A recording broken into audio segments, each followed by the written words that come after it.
Right, so we just finished our smooth object. Now it's time to draw an object with a rough texture or hard edges. And we're using, again, our shading pencils here.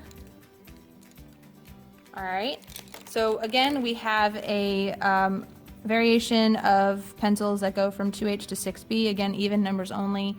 So I want to use a 2H or my HB pencil to draw the line work of this rock that I have. So I'm going to go ahead and start. And you want to make sure that you're drawing every single edge of every single line and edge of your object. So if there's a change in, the direction of like where a side is or where the top is, you want to make sure you're drawing that. So like this right here is just this part.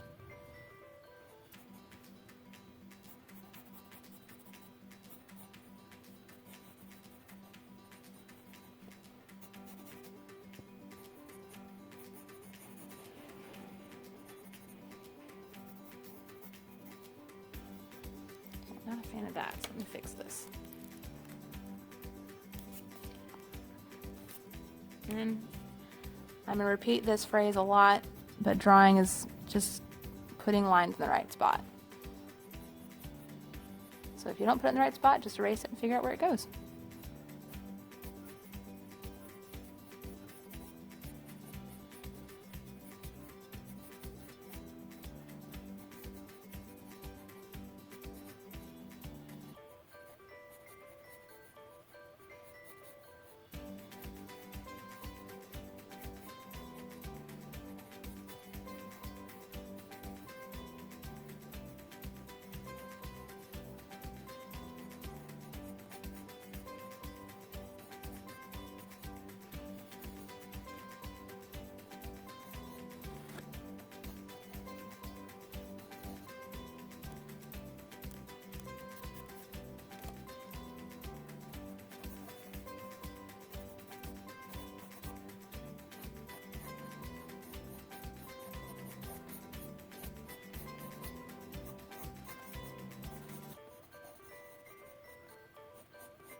Okay, and then I have a little kind of an edge here, this piece that kind of runs along that. Kind of draw that too.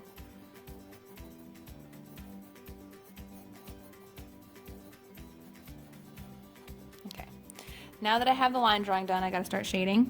Again, I'm going to use my favorite pencil for shading, which is the 2B, just because you get a nice wide variety of tones and shades. Values.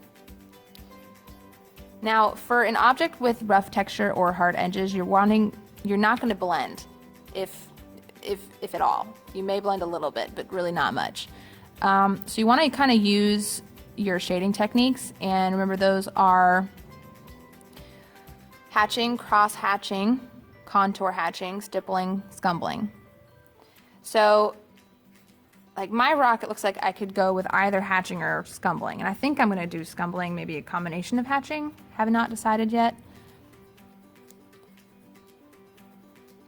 But you want to start, start dark, start layering these values.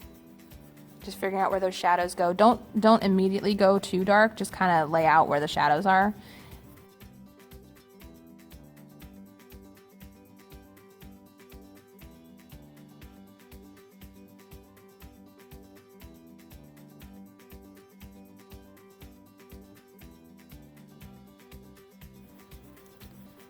I've got a lot of kind of ridging going on, streaking going along through this rock here. So I'm just trying to outline where those are right now with my shading pencil. And this side looks lighter than any of the other sides, so this is probably about all the value I'm going to do. I may have some lighter streaks in there, but this might be it for that side.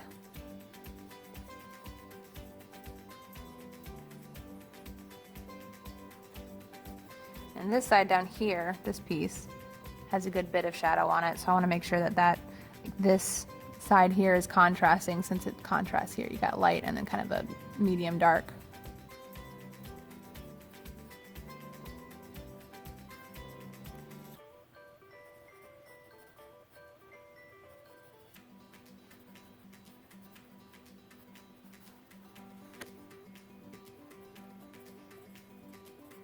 What's interesting is I've got light kind of shining on top of the rock here, but that's not the lighter side. This is the lighter side. So this piece right here, that's where it's lighter. So then this has to be a little bit of a gray.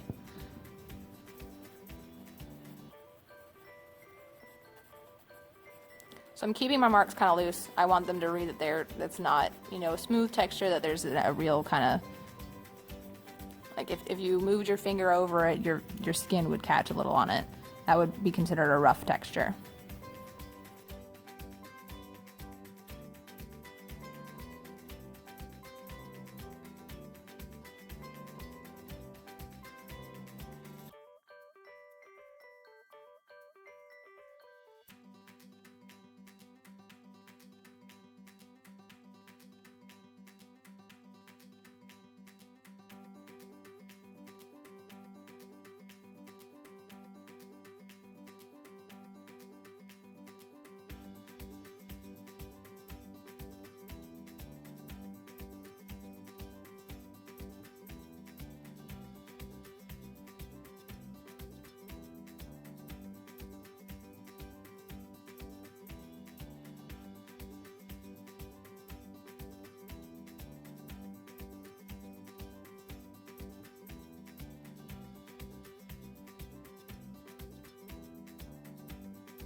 So y'all remember when we went over the value scales, which if you were not here for that, those videos are also on my YouTube channel. The farther apart, when you were working with those shading techniques, the farther apart your marks are, the lighter the area. And the closer together they are, the darker the area. If you combine that with your pencil pressure, you can get a whole variety of values.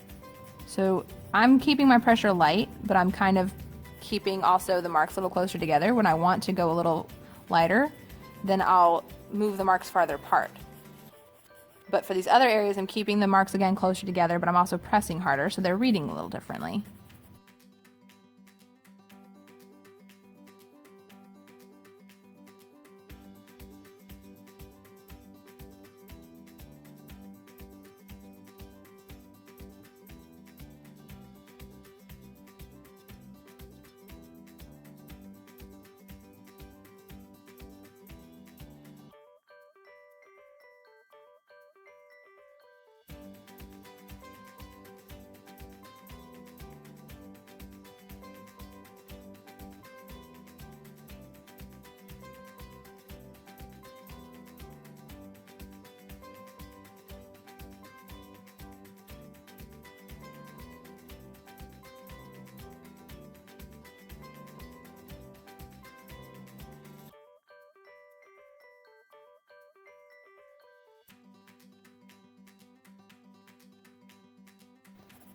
Okay, now that I've gotten the lighter values done, I need to move on to my darker areas. So I'm going to use a 4B pencil.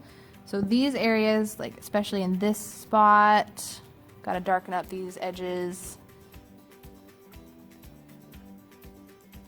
just so they read like they are separate.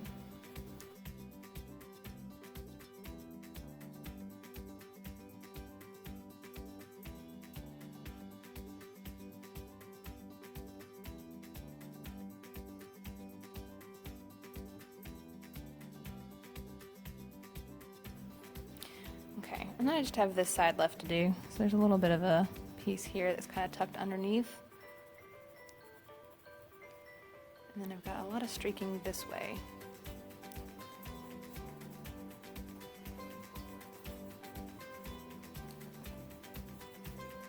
And this side appears darker than this, so this side is what I'm working on now, and it's slightly darker than the rest of it. But I gotta kind of emphasize those shadows there.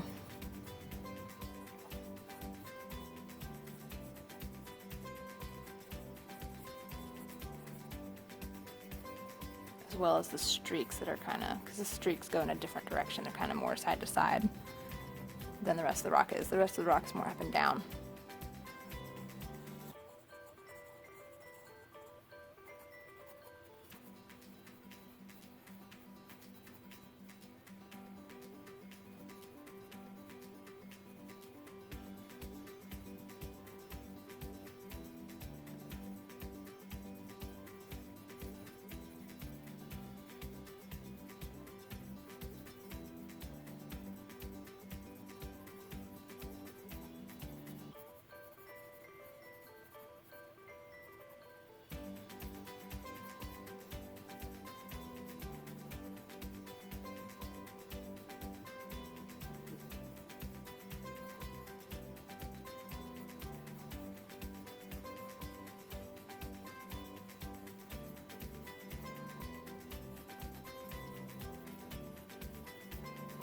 Again, I'm keeping my strokes really loose.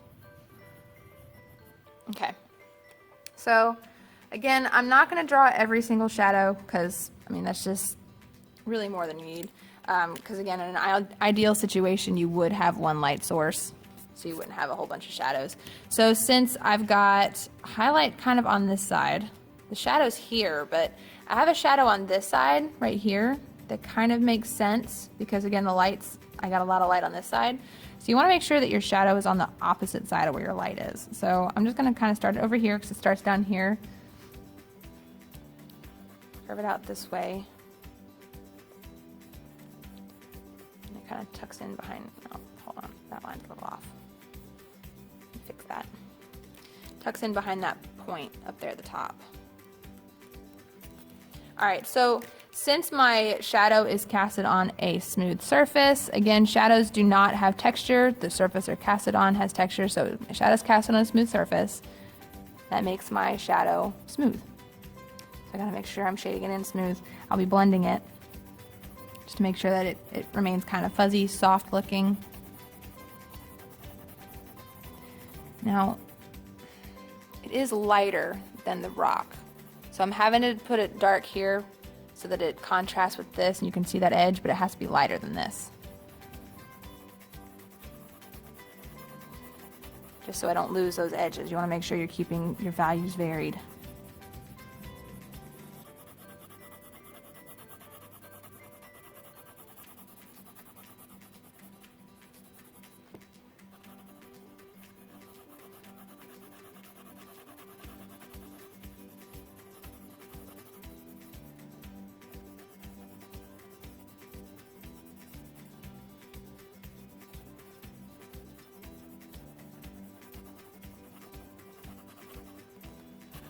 Okay, now I'm just going to smudge it, blend it.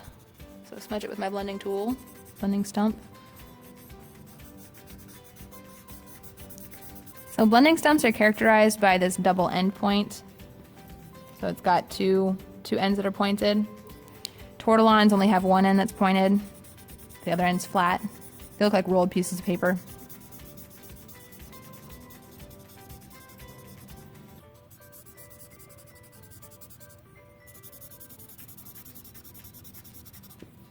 And don't forget to kind of smudge out around the edge of that shadow so it looks like it fades, it's soft. Don't leave a kind of a hard edge there.